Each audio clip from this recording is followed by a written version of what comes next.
کیا آپ نے کبھی سوچا ہے کہ اگر دنیا کی سب سے طاقتور فوج ایک مقدس گھر کو مٹانے نکلے اور راستے میں ایک بھی تلوار نہ اٹھے، پھر بھی وہ پوری فوج ہمیشہ کے لیے عبرت بن جائے، تو یہ کیسے ممکن ہوا؟ یہ کوئی افسانہ نہیں بلکہ وہ عظیم واقعہ ہے جسے اللہ تعالیٰ نے خود قرآن مجید میں محفوظ فرمایا، تاکہ قیامت تک آنے والے لوگ جان لیں کہ جب اللہ تعالیٰ اپنے گھر کی حفاظت کا فیصلہ فرما لے تو دنیا کی کوئی طاقت اس فیصلے کو بدل نہیں سکتی۔ اس واقعے کا آغاز یمن سے ہوتا ہے، جہاں ابرہہ نامی ایک طاقتور اور مغرور حکمران حکومت کرتا تھا۔ ابرہہ نے دیکھا کہ عرب کے لوگ ہر سال دور دور سے مکہ آتے ہیں اور خانہ کعبہ کی زیارت کو اپنے لیے سب سے بڑی سعادت سمجھتے ہیں۔ یہی بات اس کے دل میں حسد اور غرور کی آگ بھڑکا گئی۔ اس نے فیصلہ کیا کہ یمن میں ایک ایسا شاندار عبادت خانہ تعمیر کیا جائے جس کی مثال پوری عرب سرزمین میں نہ ملے۔ اس نے بہترین کاریگروں کو جمع کیا، قیمتی پتھر منگوائے اور بے شمار دولت خرچ کر کے ایک عظیم الشان گرجا تعمیر کروایا۔ ابرہہ کا خیال تھا کہ اب لوگ خانہ کعبہ کو چھوڑ کر اسی عبادت گاہ کا رخ کریں گے اور یمن عرب کا نیا مذہبی مرکز بن جائے گا، لیکن ابرہہ کی تمام امیدیں ٹوٹ گئیں۔ عرب کے لوگ پہلے کی طرح مکہ ہی جاتے رہے اور خانہ کعبہ کی عظمت ان کے دلوں میں پہلے سے بھی زیادہ مضبوط رہی۔ جب ابرہہ کو معلوم ہوا کہ اس کی ساری کوششیں ناکام ہو چکی ہیں تو اس کا غرور شدید غصے میں بدل گیا اور اس نے ایک ایسا فیصلہ کر لیا جو تاریخ کا رخ بدلنے والا تھا۔ ابرہہ نے اپنے دربار کے تمام بڑے سرداروں اور فوجی کمانڈروں کو جمع کیا۔ اس نے غصے سے کہا کہ جب تک خانہ کعبہ موجود ہے لوگ کبھی یمن کی طرف نہیں آئیں گے، اس لیے میں اس عمارت کو زمین سے مٹا دوں گا تاکہ عرب ہمیشہ کے لیے ہماری عبادت گاہ کا رخ کریں۔ دربار میں موجود کسی شخص نے اس کی مخالفت کرنے کی ہمت نہ کی اور سب نے اس کے فیصلے کی تائید کر دی۔ اس حکم کے بعد ایک بہت بڑی فوج تیار کی گئی۔ ہزاروں سپاہی جدید ہتھیاروں سے لیس کیے گئے، گھوڑے اور اونٹ جمع کیے گئے اور سب سے بڑھ کر چند بہت بڑے ہاتھی بھی لشکر میں شامل کیے گئے۔ عرب کے لوگوں نے پہلے کبھی جنگ میں ہاتھی نہیں دیکھے تھے، اس لیے صرف ان کی خبر ہی لوگوں کے دلوں میں خوف پیدا کرنے کے لیے کافی تھی۔ ان ہاتھیوں میں ایک بہت بڑا اور طاقتور ہاتھی بھی تھا جسے محمود کہا جاتا تھا۔ ابرہہ کو یقین تھا کہ جب یہ عظیم لشکر مکہ کی طرف بڑھے گا تو راستے میں کوئی قبیلہ اس کا مقابلہ نہیں کر سکے گا۔ غرور نے اس کی آنکھوں پر ایسا پردہ ڈال دیا تھا کہ اسے یہ احساس ہی نہ رہا کہ وہ اللہ تعالیٰ کے مقدس گھر کی طرف بڑھ رہا ہے جس کی حفاظت کا مادہ خود اللہ تعالیٰ نے فرمایا ہے۔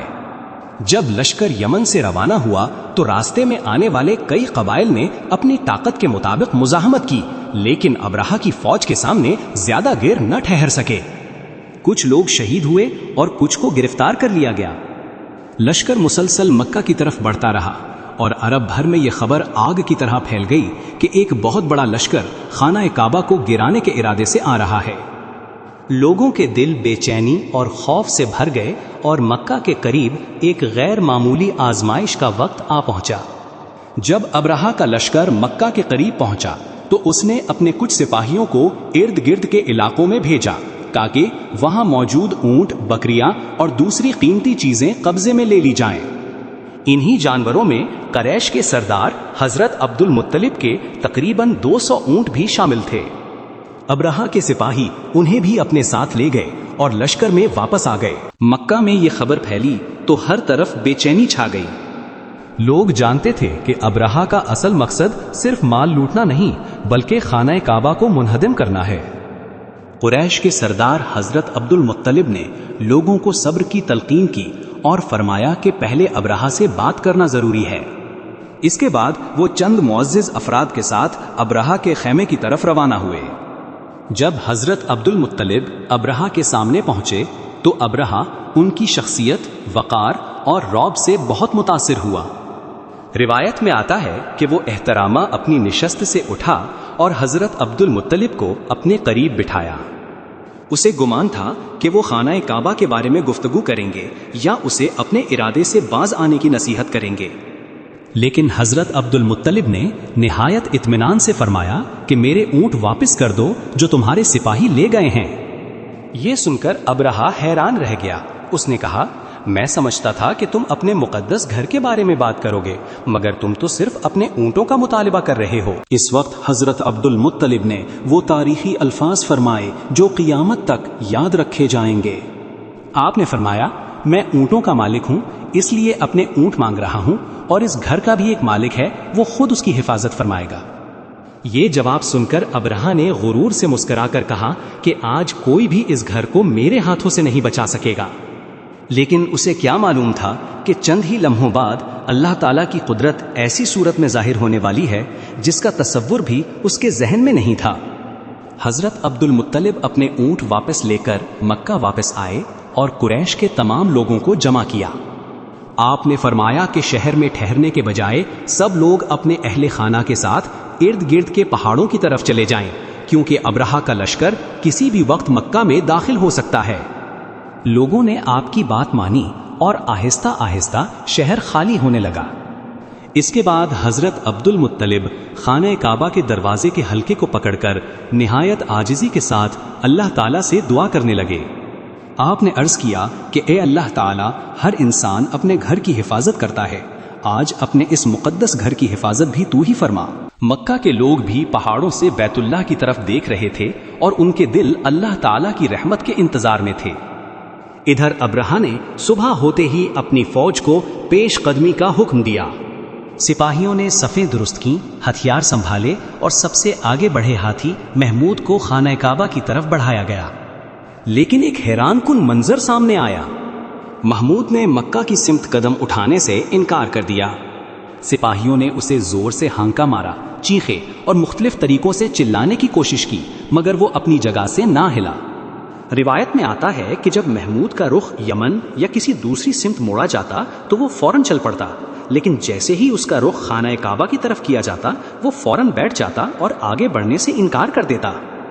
ابرہہ غصے سے بے قابو ہو گیا۔ اسے یقین نہیں آ رہا تھا کہ اس کی پوری فوج ایک ہاتھی کی وجہ سے رک گئی ہے، جبکہ حقیقت یہ تھی کہ اللہ تعالیٰ کی مشیت کے سامنے پوری فوج بے بس ہو چکی تھی۔ اسی لمحے آسمان کی طرف دیکھنے والوں نے ایک ایسا منظر دیکھا جسے انسانوں نے پہلے کبھی نہیں دیکھا تھا۔ دور افق پر پرندوں کے بے شمار غول مکہ کی طرف بڑھ رہے تھے۔ ان کی چونچوں اور پنجوں میں چھوٹے چھوٹے پتھر تھے اور اللہ تعالیٰ کا فیصلہ نافذ ہونے والا تھا۔ اچانک آسمان پر پرندوں کے بے شمار غول نمودار ہوئے۔ وہ ہر طرف سے مکہ کی جانب بڑھ رہے تھے۔ قرآن مجید میں اللہ تعالیٰ نے انہیں ابابیل فرمایا ہے۔ ہر پرندے کی چونچ میں ایک اور پنجوں میں 2 چھوٹے پتھر تھے۔ یہ عام پتھر نہیں تھے، بلکہ اللہ تعالیٰ کے حکم سے عذاب کا ذریعہ بن چکے تھے۔ جیسے ہی پرندے ابرہہ کے لشکر کے اوپر پہنچے، انہوں نے وہ پتھر برسانا شروع کر دیے۔ جس سپاہی کو پتھر لگتا وہ فوراً ہلاک ہو جاتا یا شدید عذاب میں مبتلا ہو جاتا۔ چند ہی لمحوں میں وہ عظیم لشکر جو اپنی طاقت، ہتھیاروں اور ہاتھیوں پر نازاں تھا، مکمل طور پر منتشر ہو گیا۔ نہ ان کی تعداد کام آئی، نہ ان کی قوت اور نہ ان کا غرور۔ ابرہہ خود بھی اس عذاب سے محفوظ نہ رہ سکا۔ اس کے جسم پر بھی پتھر لگے اور وہ شدید زخمی حالت میں میدان سے بھاگا۔ روایتوں میں آتا ہے کہ واپسی کے سفر میں اس کی حالت مسلسل بگڑتی رہی۔ اس کے جسم کا گوشت جھڑنے لگا اور وہ انتہائی ذلت اور تکلیف کے ساتھ یمن پہنچا، جہاں کچھ ہی عرصے بعد اس کی موت واقع ہو گئی۔ جس شخص نے اللہ تعالیٰ کے گھر کو گرانے کا ارادہ کیا تھا، وہ اپنی جان بھی نہ بچا سکا۔ اللہ تعالیٰ نے اس عظیم واقعے کو ہمیشہ کے لیے قرآن مجید میں محفوظ فرما دیا۔ کیا تم نے نہیں دیکھا کہ تمہارے رب نے ہاتھی والوں کے ساتھ کیا کیا؟ کیا اس نے ان کی تدبیر کو ناکام نہیں بنا دیا اور ان پر جھنڈ کے جھنڈ پرندے بھیجے جو ان پر پکی ہوئے مٹی کے پتھر پھینک رہے تھے، پھر انہیں کھائے ہوئے بھوسے کی طرح کر دیا؟ یہی وہ معجزہ تھا جس نے پوری عرب سرزمین پر واضح کر دیا کہ بیت اللہ کی حفاظت انسانوں نے نہیں بلکہ خود اللہ تعالیٰ نے فرمائی۔ اسی عظیم واقعے کی نسبت سے اس سال کو عام الفیل کہا گیا، اور یہی وہ سال تھا جس میں بعد ازاں ہمارے پیارے نبی حضرت محمد صلی اللہ علیہ وسلم کی ولادت مبارکہ ہوئی۔ عام فیل ہمیشہ اس حقیقت کی یاد دلاتا رہے گا کہ جب اللہ تعالیٰ کسی چیز کی حفاظت کا فیصلہ فرما لے تو دنیا کی کوئی طاقت اس کے فیصلے کو بدل نہیں سکتی۔ اس واقعے کو زیادہ سے زیادہ شیئر کریں تاکہ زیادہ سے زیادہ لوگ اپنے ایمان کو تازہ کر سکیں۔